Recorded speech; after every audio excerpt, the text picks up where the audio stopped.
It had been raining for so long that the pavement seemed to breathe with it, a slow exhalation of water and memory rising from the stones. I sat in the Jaguar opposite the Randolph, wipers ticking with the rhythm of a tired heart, and watched umbrellas drift like dark flowers down St. Giles. There was a curious peace in that grey hour between lecture and lamplight, the kind of Oxford afternoon when time forgets to move. I would have gone on watching, quite content to let the city dissolve into the rain, had my eyes not wandered to a small column in the Times, folded on the passenger seat. Dr. Felix Ardingly, Fellow of Lonsdale College, missing, presumed dead.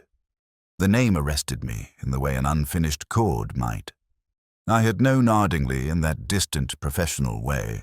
One academic knows another across quadrangles and common rooms. A man of distinction, enviable arrogance, and an affection for his own intellect that verged on love.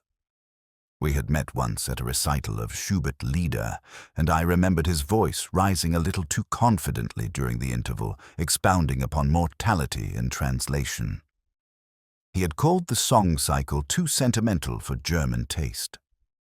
I disagreed, quietly. It was the kind of disagreement that lingers longer than friendship. The obituary said he had driven out one evening and never returned.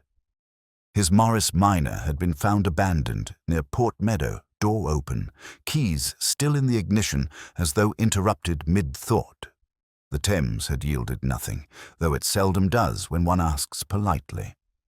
The police, it seemed, had concluded what most people prefer to believe about missing men of 50-odd years. Despair, drink, debt, or perhaps a woman. Oxford breeds all four in equal measure. I finished my coffee, tepid now, and listened to the rain composing its own minor fugue on the roof.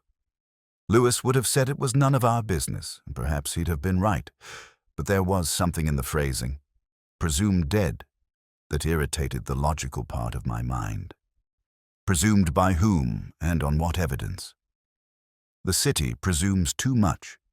It presumes genius, morality, and occasionally guilt. The bells of St. Mary Magdalene struck 5, muffled by weather. I unfolded the paper again, noticing for the first time the tiny error in the printing, Lunsale instead of Lonsdale. A single misplaced letter, insignificant perhaps, but in the world of typesetters and academics, accuracy is a religion. Ardingly, perfectionist that he was, would have taken it as an omen. I wondered if anyone at the college had corrected it before cutting it out for the notice board. Small acts of tidying the truth. When the telephone rang later in the afternoon, it was Lewis, his voice blurred by static. "A car abandoned," he said. "Lonsdale fellow. Superintendent wants you to take a look." There was that reluctant pause of his, as if already regretting the call. I told him I was on my way, though I wasn't certain why. Perhaps it was the rain. It lends a kind of legitimacy to melancholy, and melancholy was something I could trust.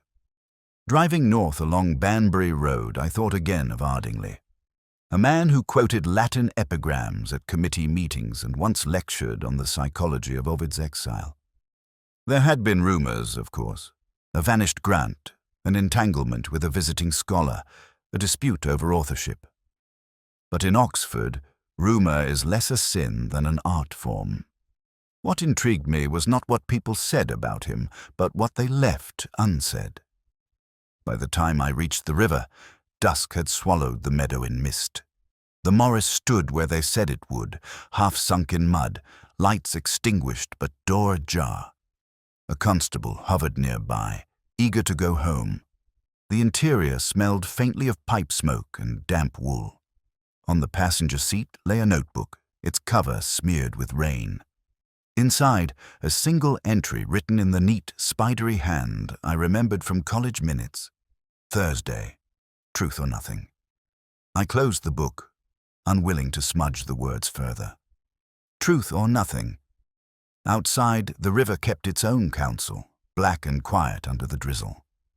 I watched the water for a long time, thinking of how easily Oxford swallows its ghosts. Professors, lovers, and those who believed that intellect could outthink pain. The constable asked if I wanted the car towed. I told him not yet. There are absences, I've learned, that deserve a little patience. And so the night began, with the steady whisper of rain on St. Giles, and the faint impression that somewhere in its pattern a single note was missing. There is a particular stillness that clings to Oxford colleges after a death. Not grief, precisely, but an inconvenience dressed as sorrow. I remember the sound first, the hesitant toll of the Lonsdale Chapel bell, too respectful to be truly mournful. Lewis and I stood beneath the stone archway, rain dripping from the carved lions above, watching students file past us with the solemn excitement peculiar to the young. Death as event rather than absence. The porter, a man with a complexion like worn sandstone, handed us the visitor's book and whispered, as though in church, that the master was waiting in the senior common room. His eyes avoided mine when he added that Dr. Ardingly's rooms had been sealed. There was a faint pride in the efficiency of it all, as if the college had rehearsed bereavement. Inside, the corridors smelled of polish and damp wool. Portraits stared down with academic severity, each face a reminder that mortality is an untidy thing. The master, Professor Galbraith, rose from a leather chair when we entered. He was tall, white-haired, and wore grief like a borrowed coat. He spoke with a kind of measured sympathy that owes more to faculty meetings than to feeling. Ardingly, he said, had been unwell, overworked, perhaps disillusioned. The word he avoided was drinking. As he spoke, I studied the mantelpiece. 3 decanters stood there, only one half empty. The glass beside it was dry. I asked who had been the last to see Ardingly. Galbraith hesitated, eyes shifting briefly toward the window where rain etched patterns on the pane. The bursar, he said at last. The man had visited to discuss college finances. Routine, unremarkable. Yet the pause suggested otherwise. Lewis took notes, his pencil scratching faintly, while I let the silence lengthen. It was in those moments of stillness that people often revealed themselves. The flick of a hand, the twitch of a mouth too eager to move past the subject. Galbraith's eyes betrayed irritation, not sadness. I made a small deduction then, as simple as any crossword clue. His loyalty was to the institution, not the man. We climbed the staircase to Ardingly's rooms. The lock clicked open with a ceremonious reluctance. The air inside was thick with pipe smoke and something else, the stale perfume of solitude. Books were stacked with military precision, and the desk was bare except for a fountain pen, a half-finished crossword, and a single glass of water with a faint rim of dust. I leaned closer to the crossword. 7 across. Vanished scholar conceals truth of heart. 7. The letters filled. O-C-L-E. It could have been oculate, perhaps, though the definition eluded me. The clue was too personal, too deliberate. I copied it into my notebook, feeling that small flicker of recognition one experiences before understanding fully arrives. That liminal moment between suspicion and certainty. A photograph rested in the drawer. Ardingly at a college garden party, smiling thinly beside a woman in a wide-brimmed hat. On the back in a hand too neat to be careless, CR, July. Lewis, ever practical, asked if we knew who she was. I didn't answer.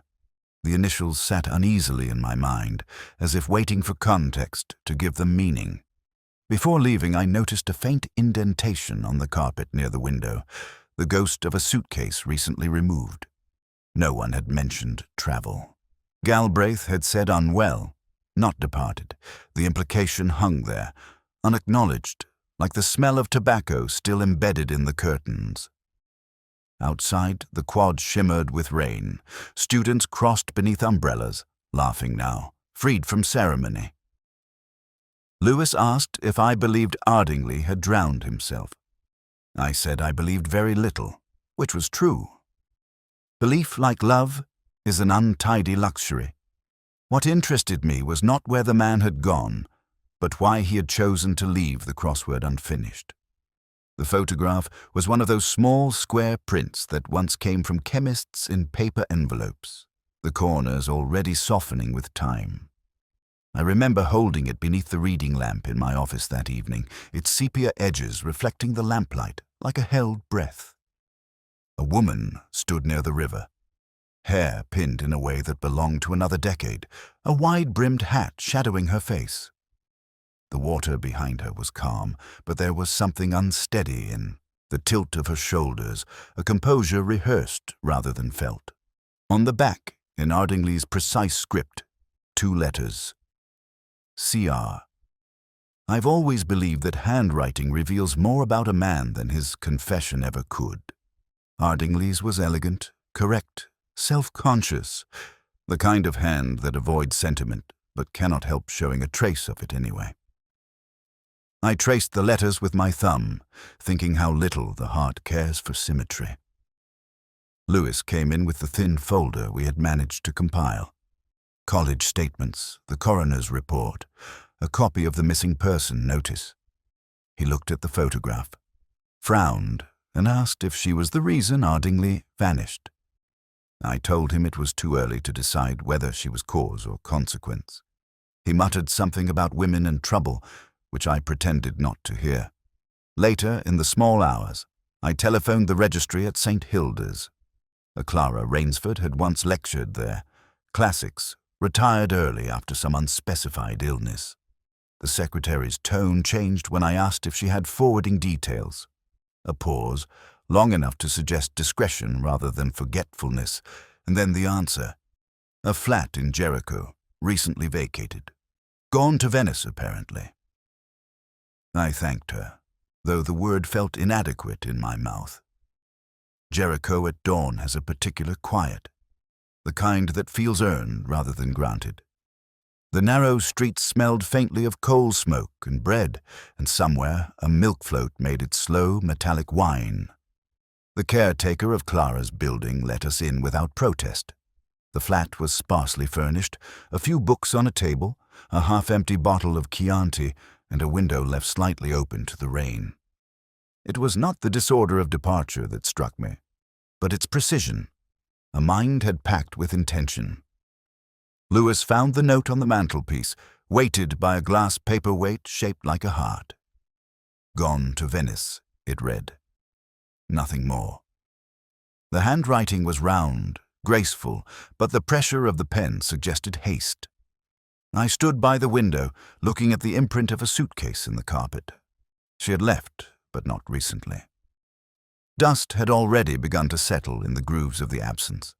There was, on the small kitchen table, a library card from the Bodleian. Expired 3 months earlier. On the reverse, someone had written a quotation from Ovid. He who flees may still return. A line so overused it might have meant nothing, yet in that flat, with its faint perfume of tobacco and lost warmth, it felt deliberate. We locked up and walked back toward the car. Lewis said he didn't understand why we were chasing ghosts. Ardingly was likely dead, the woman abroad, and the world none the wiser. I told him that death rarely travels alone. It takes the living along for company. He looked at me as though trying to decide whether I was joking. I wasn't. Back at the station, I laid the photograph on the desk beside the crossword torn from Ardingly's paper. 7 across, still, mocked me. Vanished scholar conceals truth of heart. 7. I wrote secret in pencil, then rubbed it out. Too literal, the word wasn't hiding meaning. It was meaning itself that was hiding. That night I dreamt of the river again. Not the real Thames, but the one in the photograph. Calm, deceitful. The woman stood at its edge, her reflection missing. When I woke, I couldn't tell if it was her absence or Ardingly's that felt heavier. There are few things Oxford fears more than an empty lectern. A cancelled lecture, especially one promised by a man like Felix Ardingly, leaves behind a faint embarrassment, as though intellect itself had failed to appear. When I arrived at Lonsdale Senior Library that morning, the porter spoke of it with the same tone one reserves for an untimely death. Dr. Ardingly's lecture on truth and contradiction in Ovid's Exile had been called off 2 days before he vanished. No explanation, no substitute, only a terse note pinned to the board. Postponed until further notice. Lewis followed me up the staircase, his shoes squeaking faintly against the stone. The librarian, a mild man named Tuttle, met us halfway. He was the kind of academic who apologizes even for the air he breathes. He insisted Ardingly had been working in the restricted stacks that week, something to do with a 17th century edition of Ovid, one of those treasures rarely touched except by men who prefer the dead to the living. Tuttle spoke of it as a curiosity, a marginal note, perhaps a confession, written by a forgotten scholar. Ardingly, he said, seemed transfixed. I remember touching the spine of the book when he brought it out, the vellum cool and slightly rough beneath my fingers. The note itself had been removed, preserved in an envelope marked fragile. The handwriting was faint, almost spectral. I leaned close and read the Latin aloud, softly. He loved unwisely, as all poets must. It could have been written yesterday or centuries ago. Oxford has a way of folding time like parchment until the edges meet. Lewis asked what it meant, and I said perhaps Ardingly saw himself in it. Men like him live by reflection. They spend so long decoding other people's passions that they forget what their own look like. The librarian smiled nervously, unsure whether I was joking. I wasn't. We examined Ardingly's notes in the reading room, though to call them notes would be generous. They were fragments, half-translations, questions without answers, stray words underlined with obsessive care. Truth, exile, illusion. Between the pages of one notebook, I found a ticket stub from the Randolph Hotel bar dated the same evening the lecture was meant to take place. So much for postponement. He had chosen a drink over an audience. I could hardly fault him for that. Outside, the first light rain began to darken the stones of the quad. A student passed by, humming an aria from Don Giovanni, unaware that a ghost had taken up residence in her college. The symmetry of the tune stayed with me as we crossed to the porter's lodge. I asked if anyone had called for Ardingly that week. The porter thought for a moment and nodded. A woman, well-spoken, refused to give her name. She had asked for his lecture schedule, then thanked him and hung up before he could reply. The details slipped neatly into place beside the photograph in my desk drawer, as though the case were constructing its own grammar. Back at the station, I laid out the objects like clues from a puzzle, half completed. The lecture notice, the marginal note, the ticket stub. There was a pattern somewhere beneath the surface, a rhythm waiting to be heard. Ardingly had not cancelled a lecture. He had written his own epitaph, disguised as one. Men seldom vanish in silence. They compose their exits carefully. That night, I poured a measure of whiskey and turned the envelope containing the Latin fragment over in my hands. On the back, in Tuttle's handwriting, he had written a simple translation.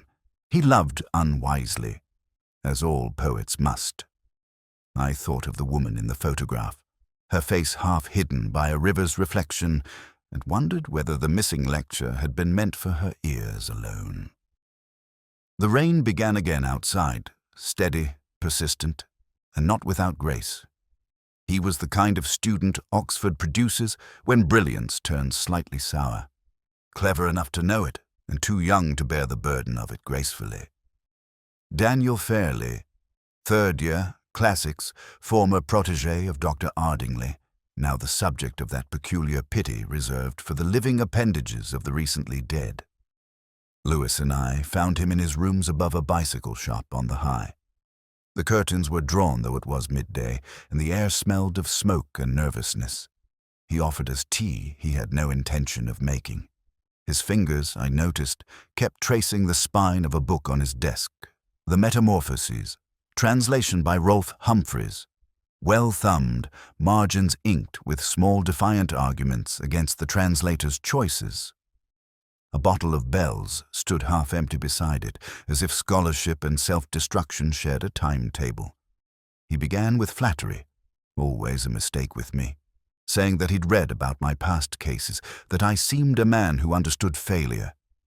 I told him that understanding failure was the only thing that separated us from the faculty, that silenced him long enough for truth to surface.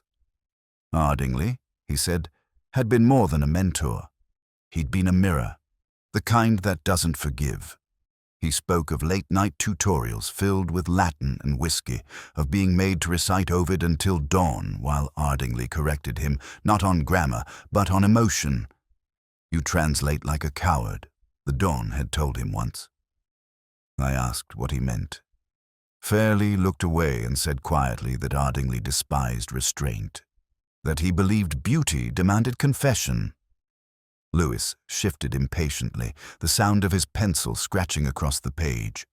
But there was something in Fairley's phrasing that caught me. Confession.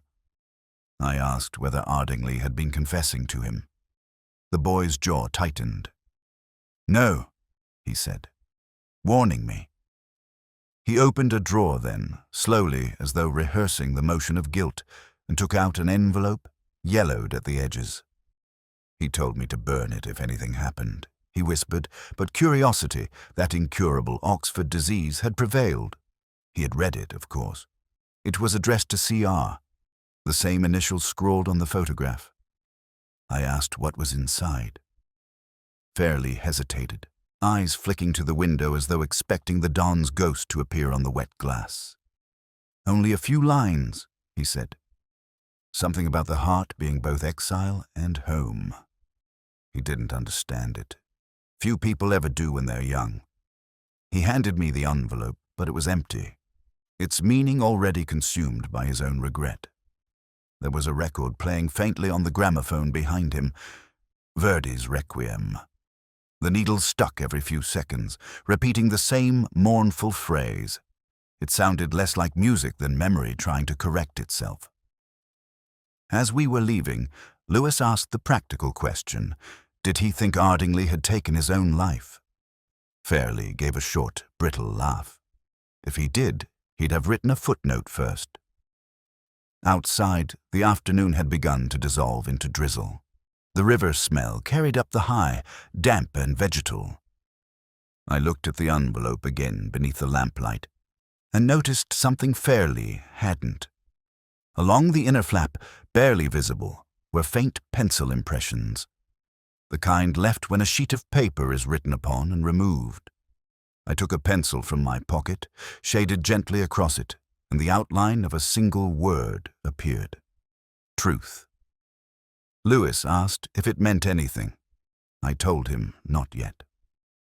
But somewhere in the back of my mind, the crossword clue from Ardingly's desk, vanished scholar conceals truth of heart, 7, stirred like a sleeper hearing his name whispered in the dark.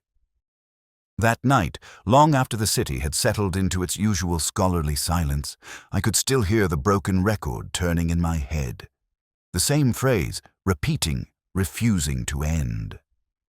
Some music, like some sins, refuses resolution. There are certain rooms in which silence carries an inheritance of its own. The solicitor's office in St. Aldate's was such a place, heavy curtains, clock ticking faintly, and the scent of old vellum clinging to the air like unspoken guilt. Lewis sat beside me, his patience evaporating by degrees, while the clerk shuffled papers as though each document contained a secret too fragile to unfold. The solicitor, Mr. Pember, was a thin man with careful spectacles and an unconvincing smile. He spoke softly, as if mourning were a client he entertained regularly. Dr. Felix Ardingly, he said, had revised his will a week before his disappearance. Witnessed by 2 members of the college staff, properly signed, sealed and, as Pember put it with faint distaste, unexpectedly romantic. The entire estate, modest but respectable, was to pass to one Mrs. Clara Rainsford. Lewis wrote the name down with the deliberate slowness of someone pretending not to recognize it. I didn't bother. The image of the woman by the river, that photograph fading now in my drawer, had already returned with unpleasant clarity. Pember confirmed she was not his wife, not even his cousin, just a woman of significant personal loyalty, as the will described her. I asked if Ardingly had seemed well. Pember paused, his fingers resting on a gold pen that gleamed too brightly for such dim company. Triumphant, he said, almost exhilarated. It wasn't the mood of a man making peace with mortality. It was something closer to provocation. Outside, the street shone with recent rain, and the cathedral bells drifted faintly through the fog. Lewis muttered that it was simple enough. Love, jealousy, scandal. He always liked to arrange chaos into tidy drawers, but Ardingly's life, like most of Oxford, had never been tidy. I said nothing. The rhythm of the bells reminded me of the crossword again, that unfinished clue like a word half swallowed. We stopped at the King's Arms for lunch we didn't eat. Lewis spread his notebook on the table, listing facts as though they might one day behave. Car abandoned, will rewritten, beneficiary vanished. I watched a raindrop slide down the window pane and thought of how easily water erases chalk. There was a pattern, yes, but too deliberate. Ardingly had not simply fallen victim to passion. He had been writing something, a narrative arranged in the manner of a lecture he would never give. When I finally returned to my flat that evening, I opened the notebook from Ardingly's desk again. Between pages of Latin fragments and half-finished translations, a small receipt fluttered out, a purchase from an antique shop in Jericho. One Venetian mirror, gilt frame. I poured a whiskey, turned the glass in my hand, and thought about mirrors. Ovid, exile, reflection. Every myth ends the same way. A man searches for truth and finds himself. There was a knock at the door sometime after 9. A constable with damp shoulders stood there, holding a message slip. Lewis had phoned. The shopkeeper from Jericho claimed that Ardingly had collected the mirror himself 3 days before the disappearance, in the company of a woman fitting Mrs. Rainsford's description. They had been laughing, apparently. The shopkeeper remembered because it seemed so at odds with their surroundings. I thanked him and closed the door, the whiskey untouched. On my desk, I wrote the words "truth of heart" beside the crossword clue and drew a thin line under them. It wasn't a solution, only a gesture, a way of marking the place where meaning had once lived. Through the window, Oxford lay dark and drowsy beneath the rain, and somewhere a piano played from a college room, hesitant, uncertain, beautiful in its imperfection. I listened until the melody blurred into silence, thinking how often love masquerades as logic, and how easily the two can write each other's epitaphs. There is a point at which water ceases to reflect and begins instead to conceal. That morning by Godstow Lock, the river was still, too still, a mirror so polished it seemed complicit. The constable who met us on the towpath had the awkward pride of a man delivering tragedy to his superiors. "A body," he said.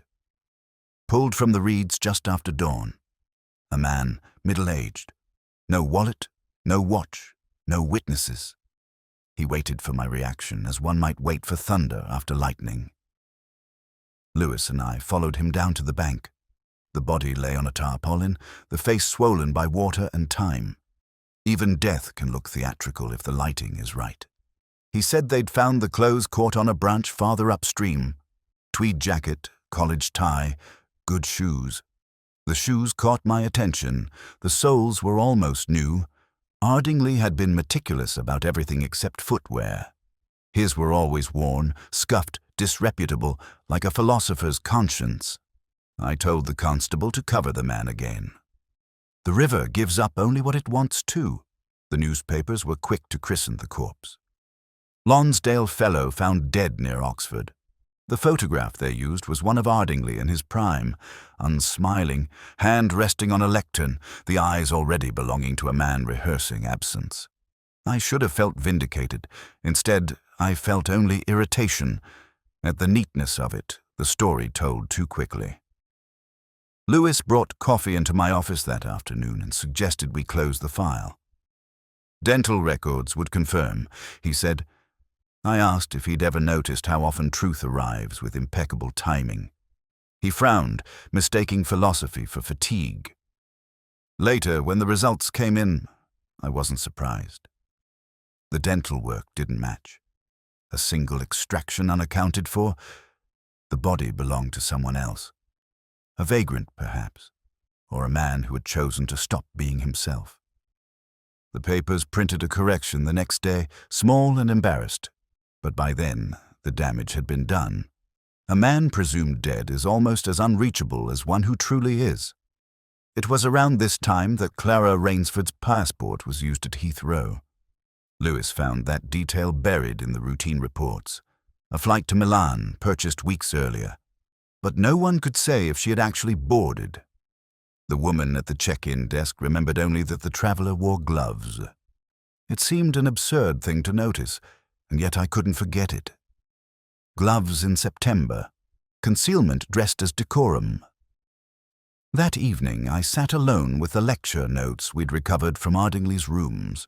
He had underlined a single phrase in his draft. He who returns unseen has seen the truth. The Latin was ambiguous. Reddit invisus, which could mean unseen or unloved. Scholars often hide their pain in syntax. I wondered which meaning he'd intended. A pattern was forming, though faintly, like ink spreading in cold water. The missing lecture, the revised will, the empty envelope to CR, the false corpse drifting conveniently into public view. Each thread connected not by chance, but by choice. Ardingly was a man obsessed with authorship. He would never let someone else write his ending. Lewis asked, almost apologetically, whether I believed Ardingly still alive. I told him belief was a word for priests, not policemen. But when I poured myself another whiskey that night, I left a second glass on the table without thinking. Habit, perhaps, or hope. The amber liquid caught the lamplight and seemed for a moment to tremble, as though reflecting something unseen, moving just beyond the surface. Outside, the river kept flowing, patient and unreadable, pulling its own history beneath the weeds.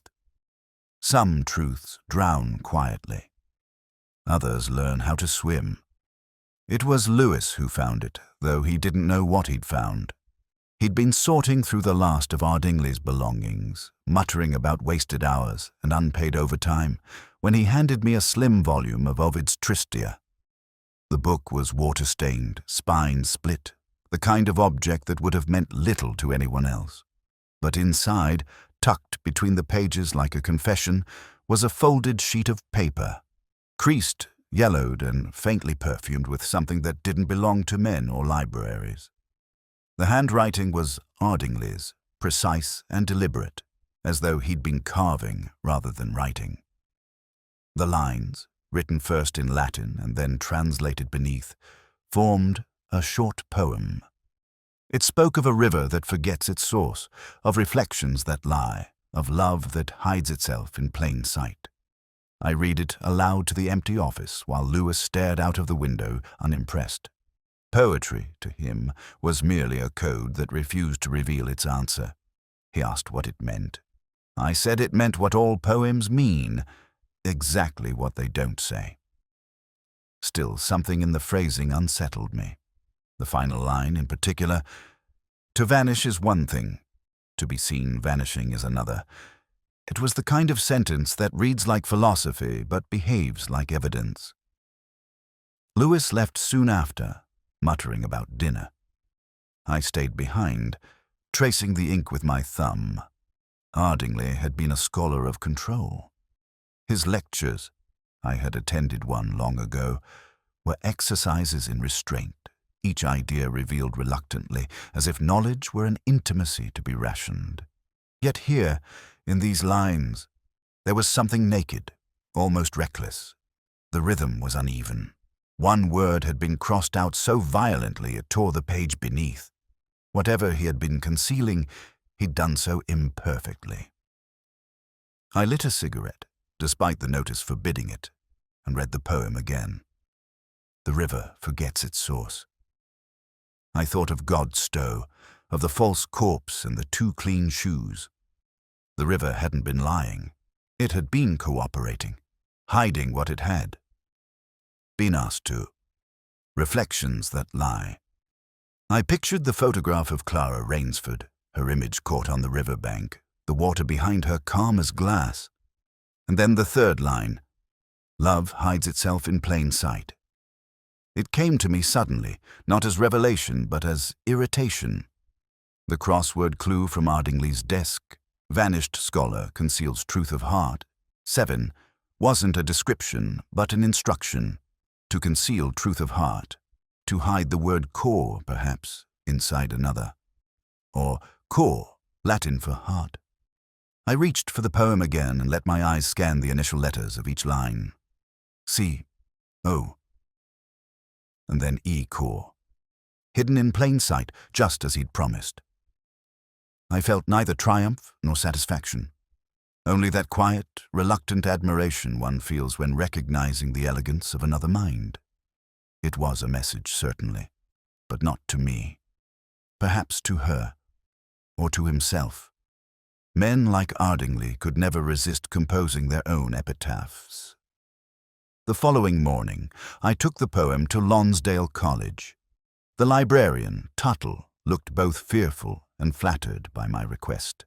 He confirmed the handwriting and recalled Ardingly asking, a week before his disappearance, for a translation of Ovid's epistle from exile.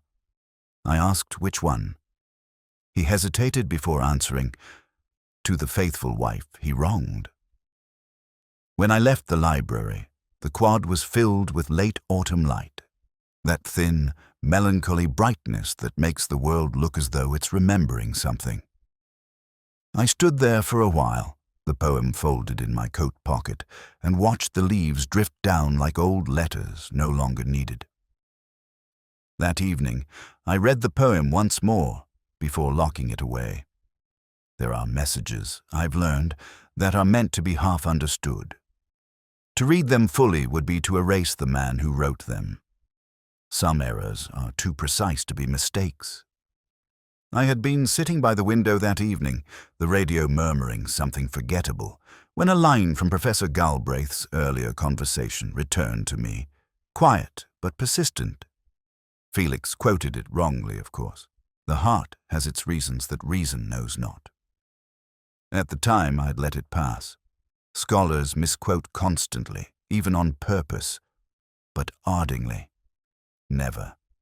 His pedantry was almost moral in nature. The kind of man who would correct a gravestone if the Latin was poor. And yet, he had misquoted, or so Galbraith claimed. I took the file from the drawer, the one Lewis had left half open in his usual act of rebellion against tidiness, and reread Ardingly's notes. There it was, on the last page. Le cœur a ses raisons que la raison ignore. No error, no embellishment. I underlined the words and stared at them, hearing his voice again, that dry, clipped tone of authority. If Galbraith had invented the misquotation, it was not carelessness. It was a confession of another kind. Lewis arrived with his habitual knock, polite yet weary. He carried 2 fish suppers wrapped in paper, their warmth seeping through the grease. He said little while we ate. The quiet between us had grown companionable by now, the way silence does between people who have learned that words rarely help. When I told him about the misquotation, he frowned and said it meant nothing. People mishear things all the time, but I could feel the small shift in my own mind, the puzzle piece that didn't fit yet refused to be discarded. After he left, I found myself walking back toward Lonsdale, the air sharp with that scent Oxford keeps for its lonelier nights. Cold rain, wet stone, and the faint, metallic tang of leaves beginning to die. The porter let me through without question. Scholars keep odd hours. Policemen only imitate them. Galbraith's rooms were lit. Through the half-open door I could see him bent over his desk, writing, the lamplight catching the crown of his head like guilt itself. I stepped in quietly. He looked up, surprised, though not alarmed. He said I had the advantage of him at that hour. I told him advantage was an illusion, like tenure or truth. He smiled thinly, then offered a drink he didn't wish to pour. We spoke of Ardingly, of his brilliance and his faults, the way colleagues speak of the dead when they suspect they were the cause. He mentioned again the Pascal line, shaking his head at Felix's romanticism, and I interrupted, told him it was he, not Ardingly, who had misquoted. His pen froze in mid-air, then resumed with exaggerated calm. He said it hardly mattered. I told him it always mattered. There was a pause then, long enough for the ticking clock to grow indecent. He asked if we were finished, but his voice betrayed something, that tiny upward lilt of a man who has rehearsed his innocence. I saw, in that single gesture, the echo of an earlier moment. The solicitor's description of Ardingly's mood before signing his will. Triumphant, almost reckless. Triumph before flight, or confession before betrayal. When I left, the quad was deserted. The rain had stopped, but the paving still glistened like the inside of a seashell.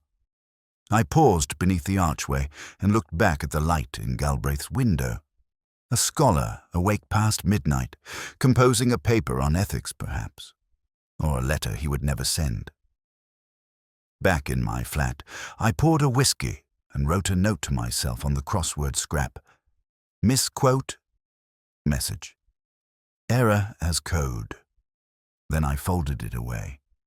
The city was silent except for the distant echo of bells marking 11. Their sound carried cleanly across the spires, each note perfect, each pause deliberate. Proof, perhaps, that precision can sometimes be more merciful than truth. The Dorset coast has a particular sound in winter, not the crash of waves, but their exhaustion. I remember that morning well. A soft wind off the channel, the faint smell of salt and wood smoke, and the hiss of shingles shifting beneath my shoes. The inn stood a little back from the water, its paint peeling in strips, its windows fogged with the breath of years. Lewis parked the car with the resignation of a man who suspects the answer will be worse than the question. The innkeeper was a talkative woman, quick to fill silence as if afraid it might drown her. Yes, she said, there had been a guest, Mr. Ardingly. Came alone, quiet, polite, the sort of man who never asked for anything twice. She remembered him because he'd tipped too much and smoked too little. I asked when he left. She frowned, searching memory like a drawer of forgotten receipts. One morning, early. Left the key on the table. Didn't say goodbye. The room itself was neat, almost ceremoniously so. A single chair by the window, an ashtray unused, the faint smell of soap and rain. On the bedside table lay a book, Ovid, naturally. Open not at Tristia this time, but Metamorphoses, Book 15. The margins were alive with Ardingly's annotations, the last one a penciled line beside a verse about Pythagoras. To live unseen is to love without vanity. The words had been underlined twice, as if he were marking not scholarship but belief. Lewis moved about with a policeman's caution, opening drawers, checking behind curtains. He found a railway ticket folded inside the Gideon Bible, dated 2 days after the supposed discovery of Ardingly's body. A destination we both knew. Oxford. I could almost hear Lewis's thought forming, that Ardingly had come here only to stage his own resurrection. But that would have been too theatrical for the man I'd known. Ardingly's performances were quieter, the kind that end not with applause, but a question. Outside, the tide was turning, the horizon blurred in a thin mist, neither sea nor sky, just a merging of intentions. I thought of Clara Rainsford and the passport stamped, but never used. Two vanishings, each reflecting the other like opposing mirrors. Perhaps they had met again, in some borrowed life of anonymity and exile. Or perhaps she had come here alone, to the same room, to read the same underlined line and understand what he had meant. Lewis asked if I believed Ardingly still alive. I told him belief was for theologians, not detectives. But when he pressed me, I said I thought the man who stayed here, Mr. Ardeen, had been trying to become someone less accountable to his past. Oxford, after all, punishes indiscretions more severely than death. The innkeeper brought us tea that tasted faintly of the sea. She mentioned a woman who had come the following week asking after Mr. Ardeen. Tall, well-dressed, a slight tremor in her voice. Left a note, perhaps, though if she had, it was gone now. I felt then the small tightening of the world, that sense one gets when the circle of mystery begins to close not with revelation, but with understanding's quiet refusal. When we left, the wind had picked up. Lewis trudged ahead toward the car, shoulders hunched. I lingered by the shore, watching the waves write and erase their sentences on the sand. Some truths, I thought, survive only by vanishing. Back in Oxford that evening, I filed my report with less conviction than honesty. The case remained open, though in truth it had already ended. Not in evidence, but in echo. On my desk, I placed the Ovid beside my glass of whiskey and read the line again. To live unseen is to love without vanity. Outside, the city was asleep, its spires invisible against the night. But I knew he was out there somewhere. Not dead, not alive, only elsewhere. A man choosing silence over explanation, the dawn who never returned. The rain had returned as I knew it would. Oxford without rain is like a symphony without its strings. Incomplete, too sure of itself. I sat by the window of the Randolph, watching the city dissolve into reflection. The streets shimmered with puddles that seemed to lead nowhere in particular, and somewhere beyond the glass, a student's laughter echoed briefly before being swallowed by the drizzle. I lifted the glass of whiskey to my lips and tasted the familiar comfort of something that burns just enough to remind one of being alive. Lewis had moved on to another case by then. Stolen car, missing watch, something that could be solved without poetry. He'd called earlier in the week to ask if I wanted to join him for lunch, but I'd made an excuse. The truth was simpler. Some silences are best left to age alone. The file on Ardingly lay open beside me, its papers soft from handling. Officially, the case remained unsolved. Unofficially, it had found its conclusion the way most truths do, quietly, without witnesses. I traced the edge of a photograph tucked into the final page. Clara Rainsford by the river, her hat tilted against the sun. She had been missing for weeks now, or perhaps not missing at all. There are disappearances, I've learned, that belong not to geography, but to will. It was late when the letter arrived. The porter, reluctant to interrupt, had slipped it under my door without knocking. No address, no return.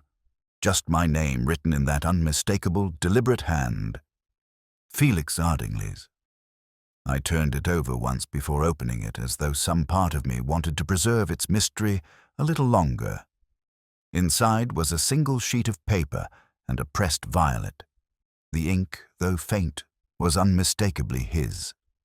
Not all who die have left the world. I read it twice, then folded it carefully, almost reverently. The flower was fragile, its scent nearly gone. A relic of something that might never have been love, yet carried its ghost. I poured another measure and let the whiskey settle before speaking aloud.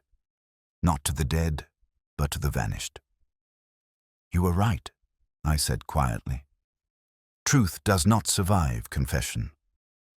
Outside, the rain intensified, tapping against the window with the rhythm of a memory trying to be remembered. I closed my eyes and listened to it, the sound as steady as breath, as if the city itself were exhaling. It occurred to me that every investigation is really a conversation. With absence, one asks, the other remains silent. We pretend the silence yields answers, but it only ever yields acceptance. In the weeks that followed, the newspapers forgot him. A few students mentioned the mystery in pubs, their curiosity fleeting, their voices careless. Lonsdale resumed its lectures, its rituals of civility. Galbraith published a paper on moral philosophy. The river went on, keeping its secrets, and I, perhaps foolishly, found myself walking its banks one evening, searching for nothing in particular. The air smelled of wet grass and old wood. Somewhere across the meadow, a dog barked once and then stopped. I paused by the water's edge and imagined the scene reversed. Ardingly standing there, notebook in hand, composing his final act of logic. I wondered if he had looked back before leaving, or if he'd learned what all exiles eventually do, that departure is not an event, but a state of mind. As I turned to leave, I caught sight of a faint glimmer near the bank. A shard of glass, perhaps, or a mirror fragment reflecting the last light before nightfall. It seemed fitting that what remained of him should be reflection, not substance. Oxford's ghosts, I've discovered, rarely trouble themselves with bodies. Back at the Randolph, the piano in the lounge began to play Nimrod. I raised my glass. To the living, the vanished, and those who blurred the line between the two. The rain, steady and patient, kept its own applause against the window,